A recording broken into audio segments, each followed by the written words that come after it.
नमस्कार मित्रांनो, लक्ष्मीच्या पावलांनी या मालिकेच्या आजच्या भागामध्ये कला, संगीता, काजल या तिघीही घर व्यवस्थित करण्याचा प्रयत्न करत असतात. तर मग त्या तिघीही अवरावर करत असताना काजल आता म्हणते, बाबा म्हणतायत ना ते बरोबर आहे, काहीतरी ना नक्कीच मेजर प्रॉब्लेम झालेला असणार किंवा कोणीतरी ना हे मुद्दाम केलेलं असेल.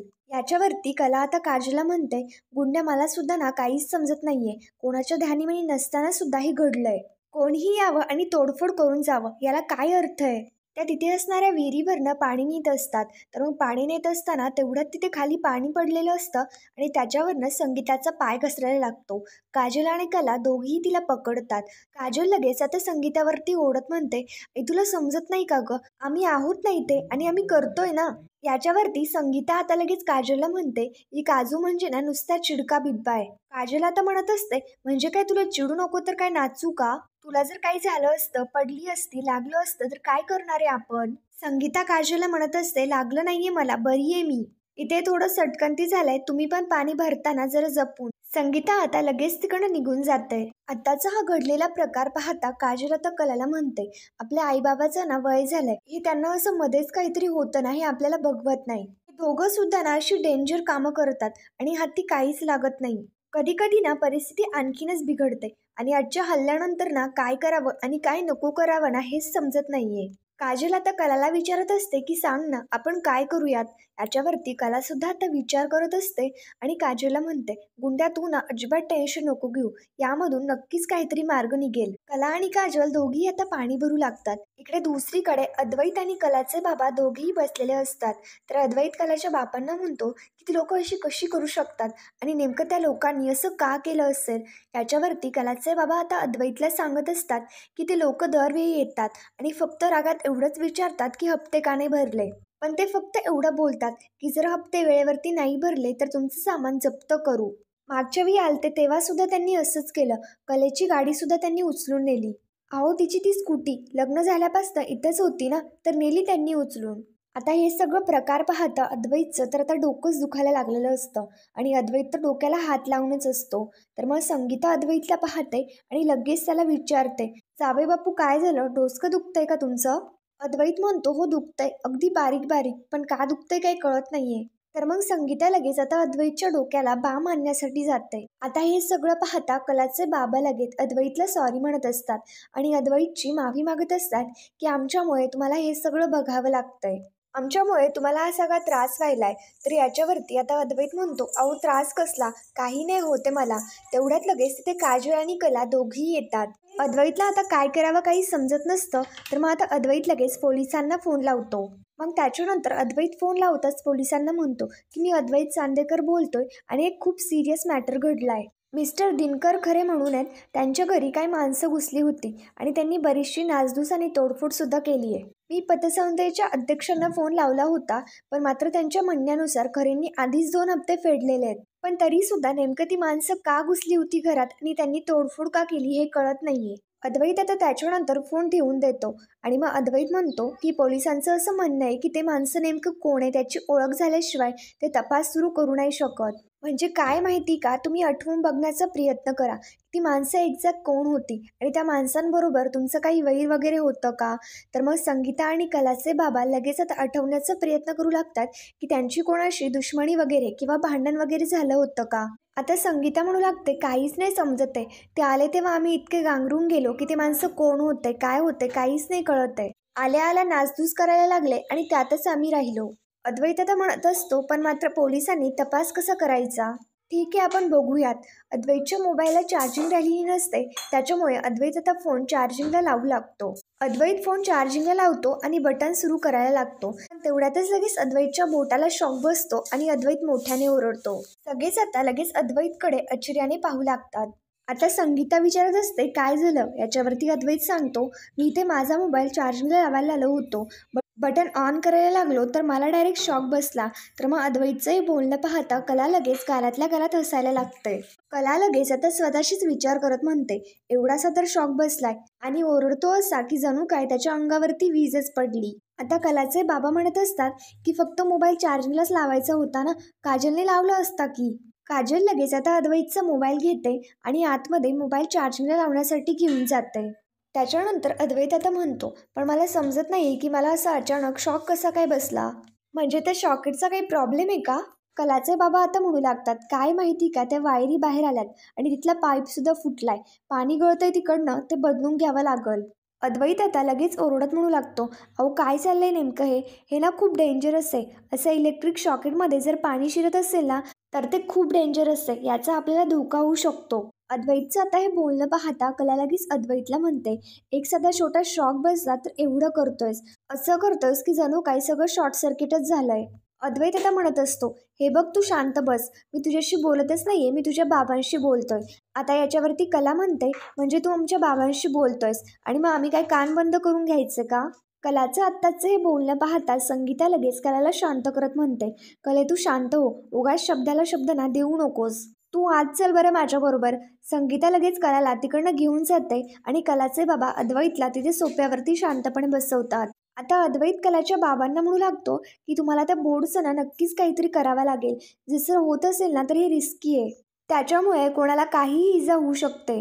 कलाचे बाबा आता म्हणत असतात, अद्वैतराव तुमचं बरोबर आहे, पण मात्र काय झालं माहिती का, तिथल्या वायरी निघाल्यात आणि तो पाईप बी फुटलाय.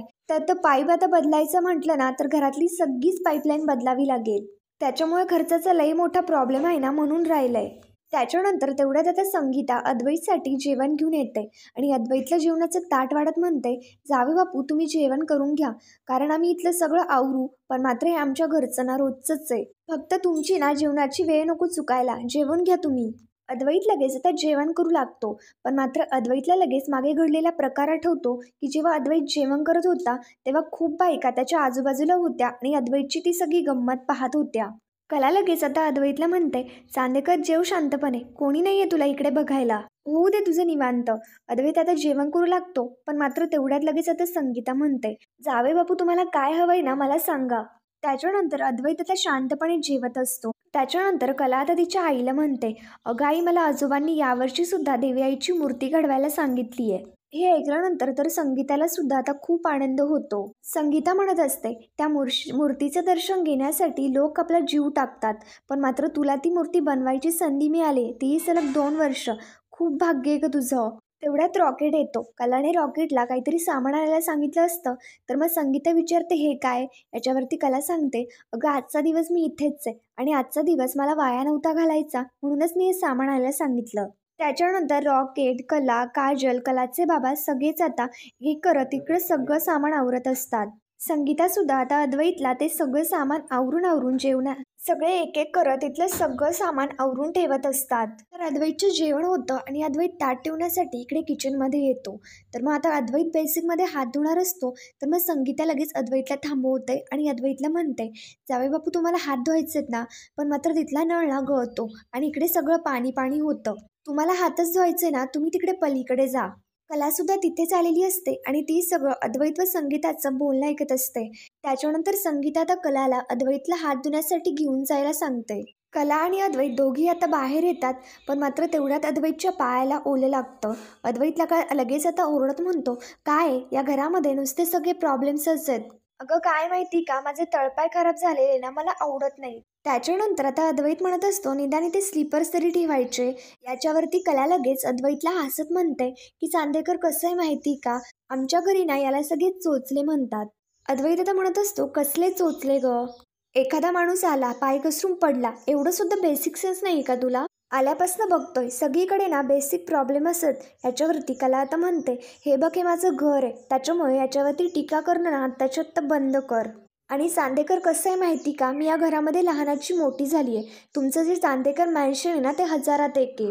तुमच्यासारखी लोक ना अशाच घरात राहतात. त्यामुळे तुझ्या घराची ना माझ्या घराशी तुलना करणं ना बंद कर. पण अद्वैतचं म्हणणं असतं की माझं म्हणणं जरा वेगळं आहे आणि तुला प्रत्येक गोष्टीचा जरा उलटा विचार करण्याची सवय लागली का? एवढंच जर असेल ना तर इथे सगळी डेव्हलपमेंट करून घ्यायची होती. कलाचं असं म्हणणं असतं की त्या सगळ्यासाठी ना पैसा लागतो आणि आमच्याकडे नाहीये तेवढे पैसे.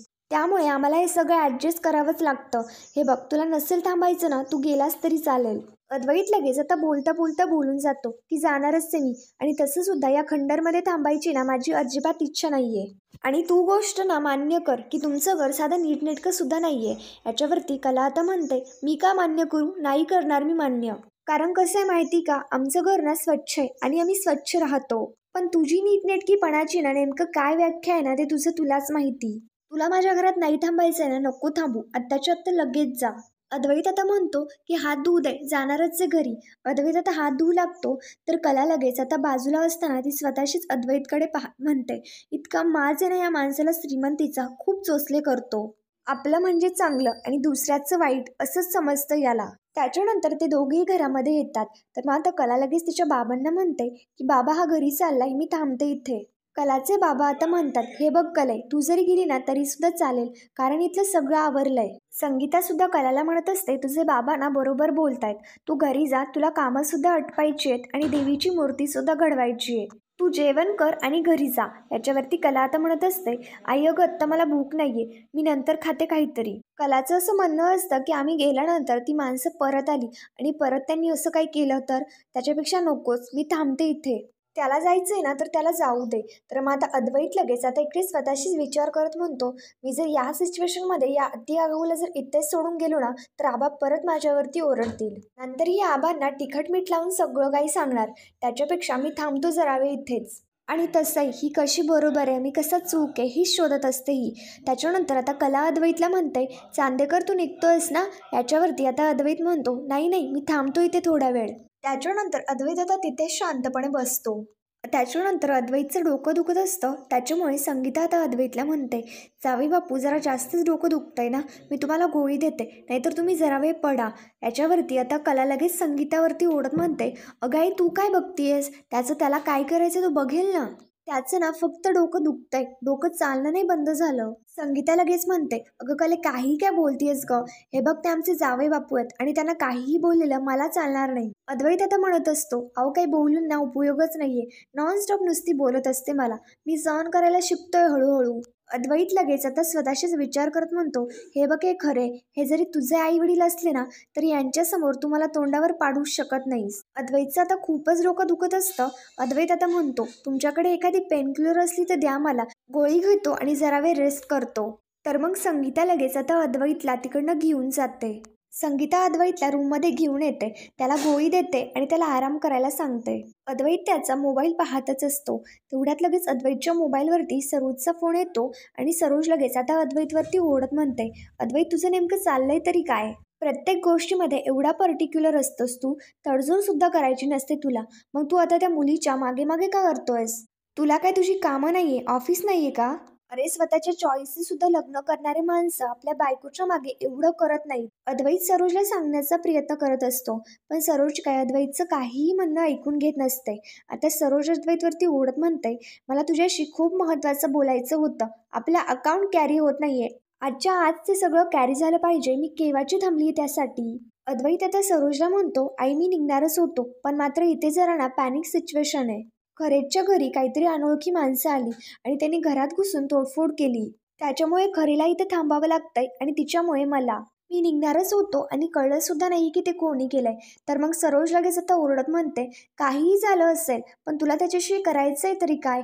आपला त्या घराशी काहीही संबंध नाहीये, हे माहिती ना तुला. काहीही गरज नाहीये समाजकार्य वगैरे करायची. सरोजचं म्हणणं असतं, ती कोल्हापुरातली ना जुनी जागा आहे, काही लोकांनी लक्ष ठेवून केलं असेल, तुला काय करायचं बरं त्याच्याशी. सरोजचं हे सगळं बोलणं आता अद्वैतला सुद्धा पटतं आणि अद्वैत सुद्धा त्यांच्याशी काहीही संबंध नाही असं म्हणून आता घरी येतो असं सरोजला सांगतो. तर मित्रांनो, पुढील भागामध्ये आपण पाहणार आहोत, सरोज आता त्या गुंडांशी फोनवरती बोलत असते आणि त्यांना म्हणत असते, तुम्ही खऱ्यांच्या घरी एकदम बेस्ट काम केलंय आणि खऱ्यांच्या घरी मुळात नासधूस कोणी करायला लावली होती ती गोष्ट या कानाची त्या कानाला कळता कामा नये. तेवढ्यात लगेच तिकडे मागणं रोहिणी येते आणि रोहिणी सरोजचं ते सगळं बोलणं ऐकते. सरोज आता मागे पाहते तर तिला तेवढ्यात लगेच तिथे रोहिणी दिसते. इकडे दुसरीकडे अद्वैत आता आराम करत असतो. तो झोपतो तेवढ्यात लगेच वरनं घर गळत असतं आणि ते सगळी टिपटिप अद्वैतच्या अंगावरती पडते. अद्वैत कलाला आवाज देऊन बोलून घेतो आणि तिला म्हणतो, हे सगळं घर गळतंय, मी झोपायचं कसं. याच्यावरती कला आता अद्वैतच्या अंगावरती पातेलं ठेवते आणि त्याला म्हणते, हे पातेलं नाही ते त्याचसाठी आहे, झोप तू. कलाचं हे वागणं काय अद्वैतला आता पटलेलं नसतं आणि अद्वैतला तिचा भयंकर राग येतो. तर मित्रांनो, पुढील भागांच्या डेली अपडेटसाठी आमच्या शिव मराठी या चॅनलला लगेच सबस्क्राईब करा. थँक्यू.